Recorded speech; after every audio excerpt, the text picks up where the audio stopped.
Ang lakas pala dito ni Bronny James para nga dito sa laban nila sa Milwaukee Bucks. At hindi naman binigo dyan ni Bronny ang purple in gold. Grabe kaagad yung hustle niyang pinakita dito sa game. Dahil pinangunahan niya kaagad dito ang mga puntos sa pagtatapos dito ng third quarter pa lang. Bronny knocks down a three-pointer.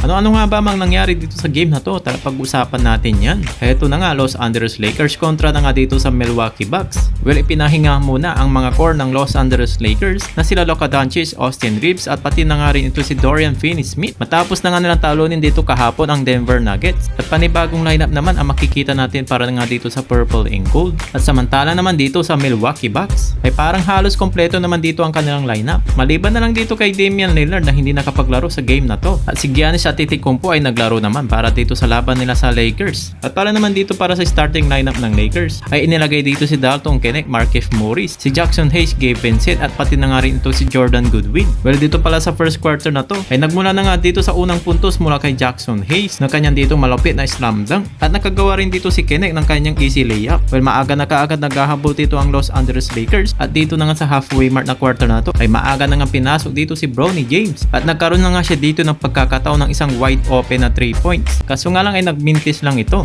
Pero hindi naman dyan natatapos si Bronny James mga pre dahil under na nga dito sa 4 minutes mark. Inaitalan niya na nga dito ang kanyang unang basket sa game na to at sobrang hiyawan na nga dito ng mga fans para na nga dito kay Bronny. At syempre tuwang-tuwang kanyang dito ang ama na si LeBron James. Natapos pa lang quarter na to sa score na 34-19. Malaki na dito ang inahabol ng Los Angeles Lakers. Sa start naman dito ng second quarter ay makikita pa rin naman natin dito si Bronny. Pero maisingit muna natin saglit dito si Alex Len dahil nakapagtala siya dito ng kanyang corner 3 mula nga yan sa 5 minutes mark. Sobrang hype na hype nga sila dyan ni LeBron James. And then step back. At muling nung ipinasok naman dito si Bronny James ay nakapagtala naman siya dito ng kanyang napakagandang floater. Ay easy 2 points na nga yan. At hindi nga napigilan nila dito ni Brook Lopez. At dito naman mga pre dito sa 2 minutes mark ng quarter na to, itong si Bronny James ay nakagawa dito ng magandang assist para na nga dito kay Markieff Morris. At hindi pa dyan natatapos mga pre bago matapos itong quarter na to ay itong si Bronny James nagmala kay Kyrie Irving. Pero ibinawi naman dito ni Bronny James sa kanyang 3-pointers. Sobrang ingay nga dito ng mga fans ng Crypto Arena. Siyempre, tuwang-tuwang kanyang ditong ama na si LeBron James. And Bronny knocks down a three-pointer.